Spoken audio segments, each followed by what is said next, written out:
Makan mie di getih, mie nya agak mentah. Makan mie di getih, mie agak mentah. Dia dikasih air hangat 1 gelas.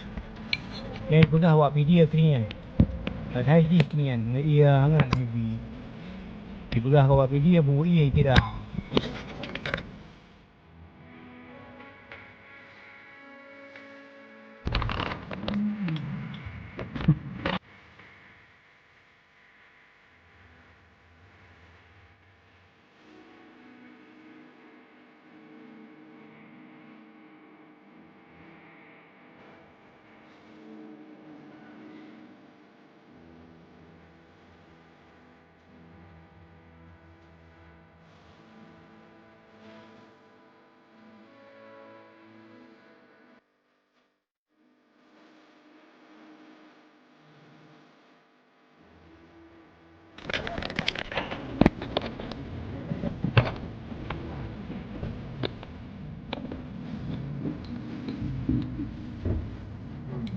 Ini mie mentah.